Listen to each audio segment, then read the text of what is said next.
We're totally PC. What? Not politically correct. We're political Christians. I'm Steve. I'm Jen from somewhere in Sandpoint. You can't prove that. So for today's show, for starters, we're going to be talking about the pond. And then exciting stuff. School choice. Yes. Boring stuff. Meetings. Why do we even have boring stuff? Yeah, why do we have the boring stuff segment? Are we trying to bore people? No, everything has to have parameters, so you have to have a place where it's the lowest, you won't go any lower. So that's boring stuff. And then, finally... So we can't do like three, it can't all be boring. We're never going to have like horrible stuff. That's how this show is. It's not going to be horrible stuff. Finally... for the pregnant ladies out there, what to expect when you're expecting. We're going to tell you. So right off the top, for starters, we're talking about the pond. The pond. All right. It's warming up. Spring is here. Did you guys all get to try out the ice skating rink? Did you get to try it? No, I did not. Then you're too late. Unless you play hockey. Do you play hockey? I don't do that either.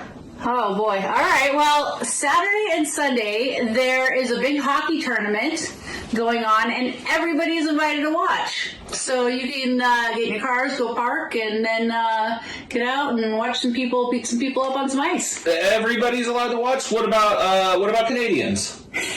Especially Canadians. Maybe they could learn something.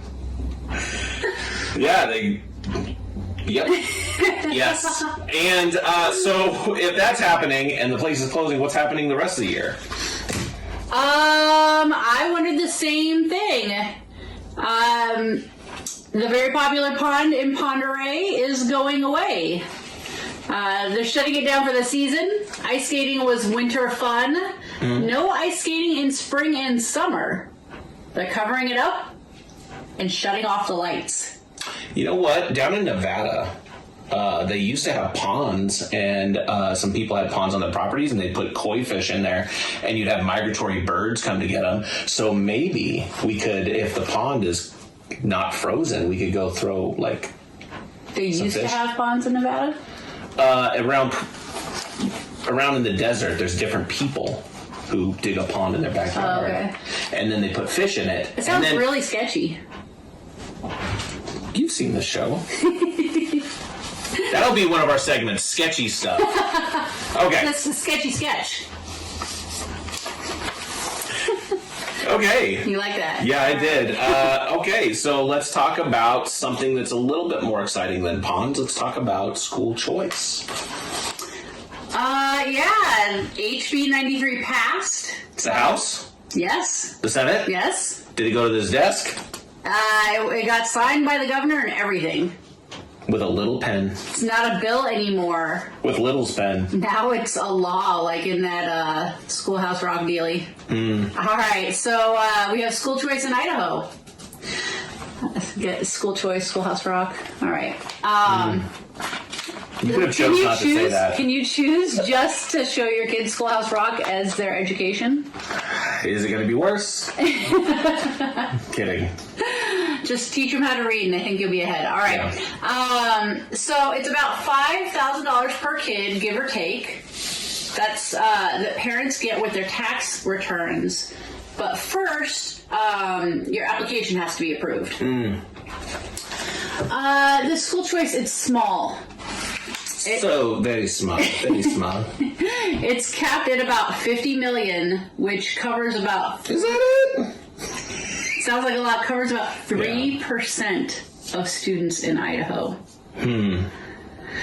So if you're optimistic, it's a foot in the door that can lead to more. Well, if you're pessimistic, I tend to be called that sometimes by some anchors here. All right, if you're pessimistic, it's the smallest way they could placate people who want better education through school choice competition. Merit-based. Now we're cooking. The thing everybody wants to know, what kind of strings are attached? because we already had school choice, we just didn't have funded school choice. That's that Jerry Maguire line, "Show me the money." Right? Yeah, you're about We're to gonna have see a lot it. of You're about to cheesy see the money. jokes. Yeah. All right. Here are the strings. You have to fill out an application. Like for a job. I don't know. We'll see what it's like. If you're homeschooling, No school like the homeschool.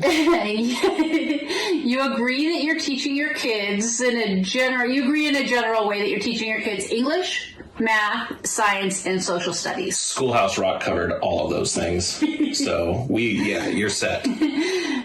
Say what your eligible expenses are. Declare at tax time and fill out a survey and turn it in at the end of the year. That's probably the biggest string. The survey. Yeah. And that's where you're going to find something kind of... Ladies and gentlemen, That a you weren't survey having is to like do. a poll. something you weren't already having to do. But the schools, like private schools and Christian schools, they are not. There's specific wording in the legislation that they do not have to do anything different to be eligible to be receiving these funds from their parents. They don't have to conform, is what you're saying. They don't have to conform to They don't have to do because they're anything. taking in that money that now they have to. And they're not taking it directly from the government. They're taking it from parents directly, but the parents, to get the money to spend it there, for that school to be an eligible place for them to spend it, they don't have to do anything different. So that is a string that people have been worried about. Yes. For Christian and other private schools, it's a lot easier than for if you're a homeschooler, because you're not asking for eligible expenses so much as straight across tuition. You still fill out an application and a survey at the end. This really creates this school choice that's just passed. It really creates an opportunity for new private schools to open up and improve parents' access to good education for their kids.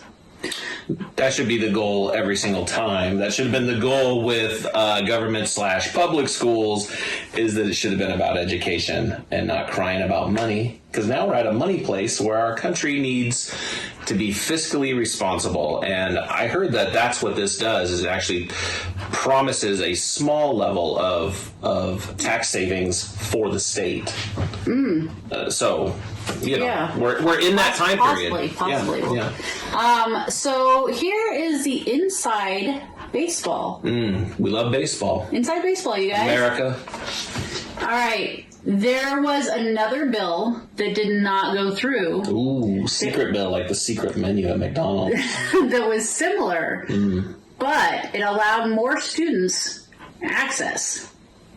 It would have covered about 10% instead of the 3% this one covers. So what Idaho got was a small trial amount of school choice. Did anybody dive into that and find out why? Do you guys want to dive into it and find out why that happened? Well, that's important. Let me take a guess. Maybe the teachers' unions didn't want a whole bunch of kids unenrolling all at once. Or maybe they didn't want it to happen ever, but also all at once. And there was momentum. We just got a new president. There's all this momentum on school choice. So instead of, they couldn't get away with nothing, so they gave us this little bit. So maybe we'll be happy with that. Yeah, I'm sure there are some nice people at the teachers union, but when people say teachers union, I see guys in suits like this with the shirt and kneecap sticks to bust some legs. Like, I don't think it's like an above board. I don't know. I'm just saying when people say the teachers union, you are nice. If you work for the teachers union, you are nice and you are not scary. Call us. And by call us, contact us through the comments. They probably already have all of our. They probably have our house wired. Oh my god. It might be time to leave. All right. Trial amount of school choice. If you are for school choice, the best way to strategically use this system. Here we go. So this This is going to be the how-to. This is what you want to hear from the rest of this story. This is how to use this. Go ahead. Very important. Yes. Yeah. Wait to use it. Oh, I'm not good at that. Wait. I'm the kid that would have eaten that marshmallow before I got the second marshmallow in that college experiment to find out people's marshmallows ability to save. Marshmallows are dumb. All right. So wait.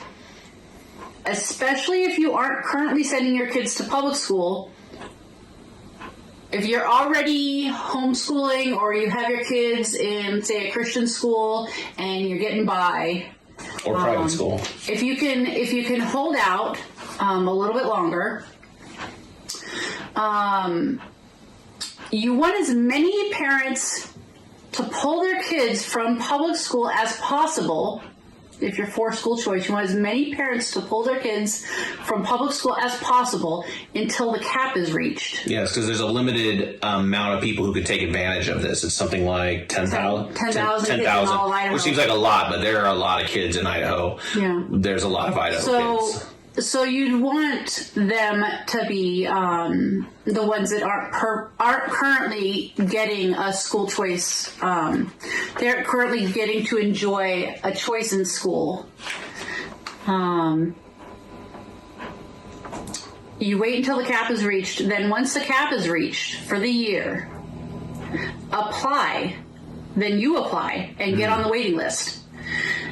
It would mean you would have to sacrifice the financial help the first year. Which you were already doing. Totally miss out, yeah. You were already doing that, so... But it would help more kids get out of public schools and access a better education. Yes. So if you want to bring more kids along and get to enjoy what your kids are getting to enjoy, if you really need the help now, then go for it. But if you can wait... it would grow the school choice system in Idaho to wait, but don't forget to get on the waiting list. Yes. You have to fill out the application and get on the waiting list for them to need to increase that cap. Yeah, the legislators and whoever else is involved in this they're going to have to present that there was a much higher demand. Mm-hmm. It has to be a truthful demand. So create that demand. Yeah, and even if you're just considering needing school choice, fill out that application, try it, but wait a little bit. And I think that would turn this into less of a small placation. Yes, it's. I don't want to call it a weapon, but it's a small weapon. But it's the weapon that we have to correct what's been going on with education, because competition is going to drive every educator to become better. And I'm not saying that the educators aren't already educating. They will just tighten up what is the most important thing to be educating in that time, and then everybody will have success here. Everybody will. Yes. Conservatism 101. School choice, you guys. Yeah, all school right. choice. Moving on from there, boring stuff. Hey, Jenny. Yeah. Were you a fan of Parks and Rec, the TV show? Sure. Yeah, that's a great show. So recently we went and we had our public meeting guided tour at the Sandpoint City Council meeting that happens twice a month, and it was on the 19th of February, and it was all right time. But I think you could be a grown-up and just go to one of these city council meetings and just kind of muscle through it. But I would advise anybody that's about to go get involved in this type of meeting, especially you people who live in Sandpoint City proper, binge watch some Parks and Rec. And the reason I say that, it's going to give you a better perspective. And I'm not saying this to demean the council or anything that they've got going on. I just want the person going to observe this, especially for the first time, to have a good feeling about what they're seeing. And everybody in there was like a real person, and same on that show. Not that I'm boosting the show for any reason, but people in government are just people. And there are some really cool things about the city council meeting that I did want to highlight, which is that meeting compared to some other meetings that I've gone to, it is in order. It's not tucked away in some kind of back room. You don't feel like you're sneaking in there. You feel like you're going into a place to see what you're there for. And and at this meeting, there was quite a few observers. This is the city of Sandpoint. There were quite a few observers, and one of the guys that I spoke with there, he said he had made a commitment to himself to start going to meetings more regularly to be involved in government. So we were there and we were able to encourage him to continue doing that because that is important. One of the not cool parts about the meeting is, although it was in order, it wasn't concise. Long. Yes. It was as long as the school choice funding is small. Oh, like if there was a graph or something and you were doing a comparative analysis? Like, yeah, if the school choice funding is the give it to charity, the what you would do with $1 million. The length of the city council meeting was the keep it. Yes, it was the, oh my goodness. Anyway, besides its longevity or length or whatever you want to describe it as, it was not concise, but the council members, and there are several there, none of them seems to be high and mighty like you would expect a government official to be. They seem to be, between all of them, it seems like they're from among the people, and they would be genuinely approachable outside of the meeting. Yeah, you could like even go buy burritos from them. A couple of them, actually. Really? Yeah. That should be a competition for the Sandpoint City Council. Who's got the best burrito? I think that's a fantastic idea. So some of the highlights from the meeting. This is kind of funny. Mayor Jeremy Grimm, who we spoke about before in another segment, he spoke to the entire group via Zoom call on a giant TV like 1984. And he's a big head on the screen, but he was and that was fun. But he was still cool. He did the very cool modern young person Zoom thing of not wearing a suit bottom, but instead wearing pajama bottoms. When we all stood to take the Pledge of Allegiance. Anyway, pajama bottoms. You're not getting away with that. You did that in public, Mayor. So, but one of the we all saw your pajamas. He's a humble man. He updated the council on what's been happening with the city beach parking, and that turned out, the city beach parking turned out to be the hot button issue. So he and the council discussed utilizing the high school parking lot with a shuttle to supplement parking, because that seems to be some sort of issue that's down there.